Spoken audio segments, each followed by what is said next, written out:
How's it going, guys and gals? This is Anthony, and today we're back at it with a new video on the channel. We'll finally, we'll be reviewing WWE Unreal, and we'll be kicking it off with episode 1, New Era. Obviously, this is gonna be just my notes and what I thought were some of the highlights of this first episode. So if you like this type of content, like, comment, share, and subscribe.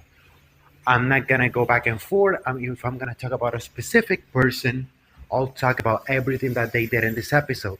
So first off, let's start off with Triple H, which we kick off the episode with when he's arriving to WWE headquarters to film the announcement that Raw is going to Netflix. And then we jump into a different,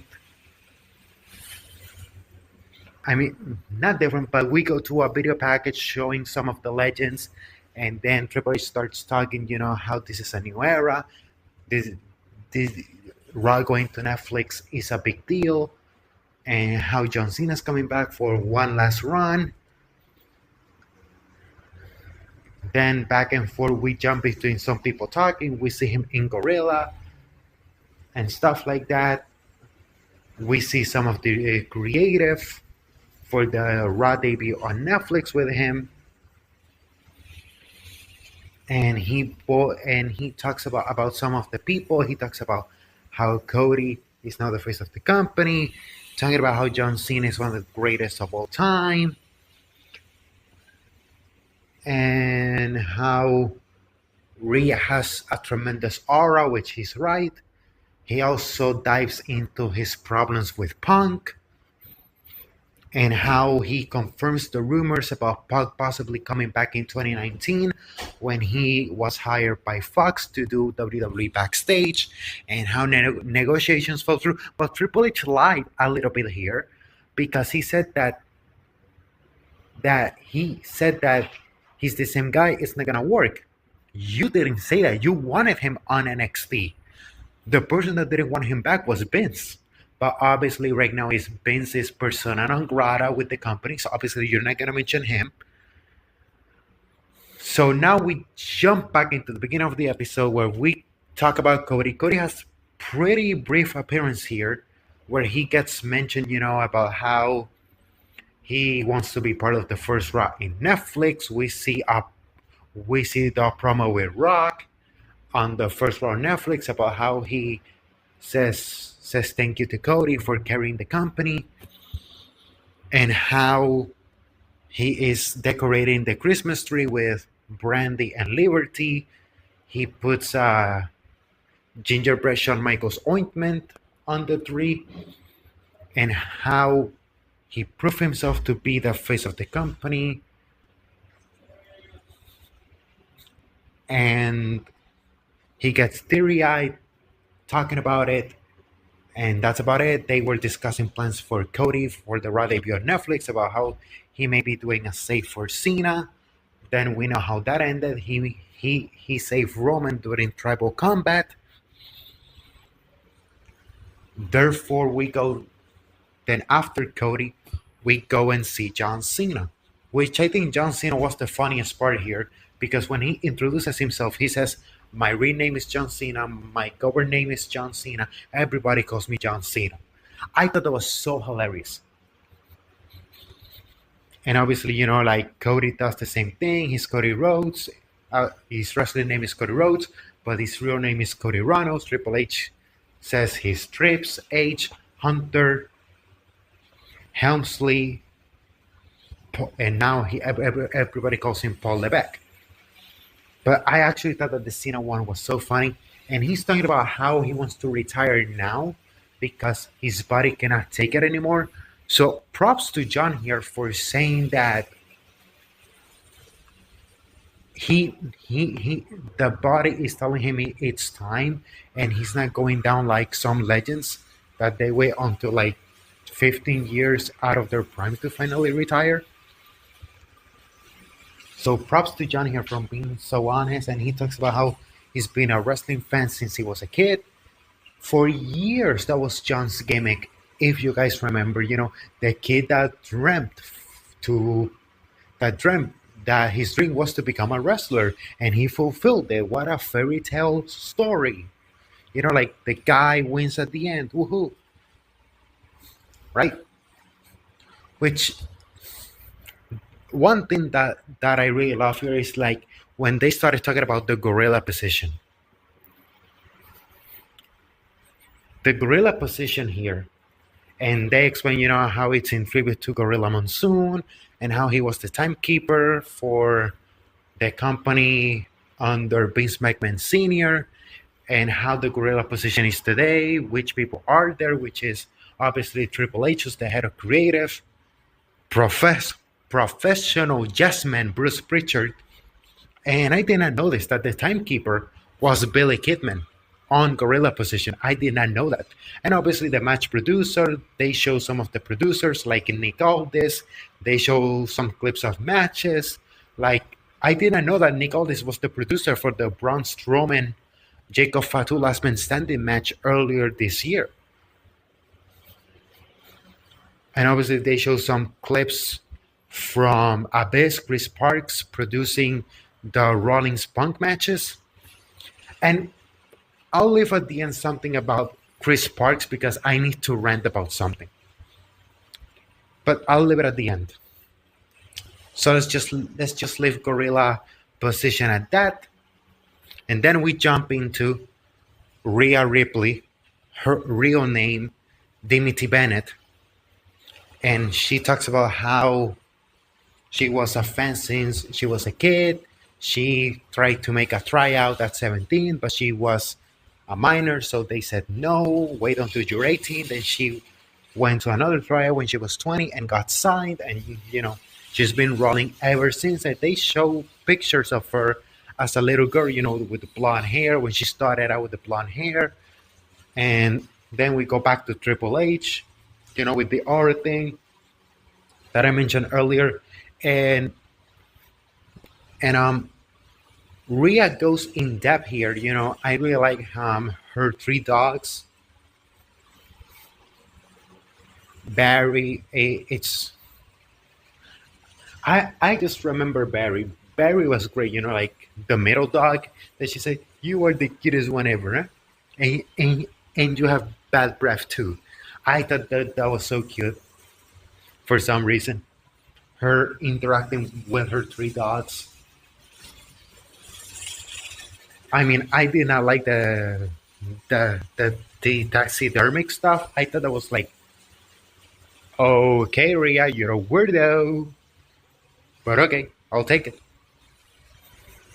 And she was describing how her character is this seductive manipulator that you get manipulated by, and you're into it. Also, I really hated that she did not mention on this episode that she is your wife's favorite wrestler, because that's what Rhea Ripley is. She's your wife's favorite wrestler. But then we finally go into her injury during the segment with Liv Morgan, because that story, has been gone out since 2023, right? September. I mean, Rhea turned on Liv on April 2022 when she went heel. And then that they blew that feud off on January 2025. So 2.5 years of that feud on and off. And they show how Rhea injured Liv to write her off television for the shoulder surgery. And then on the Raw after WrestleMania, Liv Morgan attacked Liv. Liv Morgan attacked Rhea. I'm sorry, Liv Morgan attacked Rhea. And then we see the moment during that segment where Rhea hurts her shoulder and has to relinquish the women's world title. And how Triple H comforts her. Punk talks about, hey, I have the same thing, and she said that I didn't want to get surgery, so my shoulder and collarbone are not connected anymore, and I didn't want to take 6 months off. Instead, I just wanted 3 months off, which has to be the dumbest thing ever. But I understand Rhea has that kind of a little old school mentality. Somebody's gonna take my spot. No, Rhea, you are the exception. Nobody's taking your spot. You dumb moron. She's a dumb moron. That was my takeaway from Rhea Ripley here. What a dumb idiot! What an idiot! Take the surgery, takes the 6 months off. Moron, moron, moron, moron, moron, moron, moron. That's my takeaway with Rhea Ripley in here. And then we go to CM Punk. We see him interacting with Larry. We see him interacting with The Rock. He also goes in depth with his differences with Triple H. How he's like, how in Punk's mind, through Triple H, like, you're not gonna take my spot, and they really highlighted it. And then he's like, I in 2014 I have to leave to heal myself because if I stayed, I would have been dead by now. Which it's true. He was having some injuries that Vince McMahon Jr. was not letting him nurture, which is insane to me. It's insane to me to think about. But once again, Vince cares more about the money than the families. We know the story about Vince Russo with the nanny stuff. And also with the nanny stuff. And now to finish off with Punk here, we see him interacting with Rock, and then the final 15 minutes is just the two big. They show clips from Rhea and Liv from their match on their Netflix debut. They show clips from Punk versus Rollins, and how Rhea is like, I know that the fans are tired from this storyline because it's been dragging for a long time. I mean, that blood should have been the blow off, especially after that Raquel Rodriguez botch, which was horrible. That botch from Raquel Rodriguez killed the last 3 months of that feud. It's insane how one botch killed 2 years worth of storytelling from that Raquel Rodriguez botch. And since then, nobody cared about the angle. So at least they went out with a bang. And now I really need to rant about this. Also, we saw some clips from Rock congratulating Rhea and Punk on this next Netflix debut. And then the last 10 minutes is Punk before the match talking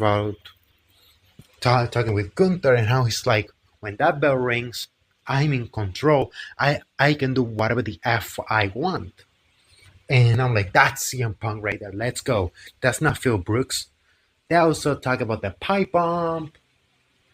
They interview Michael Hayes and Bruce Pritchard, saying he said all the things you're not supposed to say. And that's why the pipe bomb is still remembered to this day. And now here comes the rant. Chris Parks, Abyss buddy, you are a legend. You are a TNA Hall of Famer. But my guy, why were you such a yes man to Bruce Pritchard? Sorry, Bruce. We went over. We went over 2 minutes. I'm sorry, Bruce. I'm sorry, Bruce. I'm sorry, Bruce. And then you can see Bruce just wanting to kill Abyss. Like, straight up. You can see it on his face. It's like, it's okay, it's okay. It happens. Like, Abyss, you don't need to beg for a job, my guy. You are a legend in this business. What the hell is wrong with you? I've never seen a legend besides Undertaker, be such a yes man. God damn. But not only be adjustment, but seeing it on screen is even more insane to me.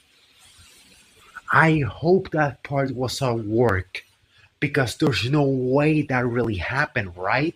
Because if it did, Abyss buddy, you looked horrible here. But yeah, those are my thoughts about WWE Unreal. Episode 1, New Era. Episode 2 review will be up on Friday. So if you like this type of content, remember to like, comment, share, and subscribe. Cherish beautiful moments with your families, create beautiful memories. because life's too short, but those memories last a lifetime.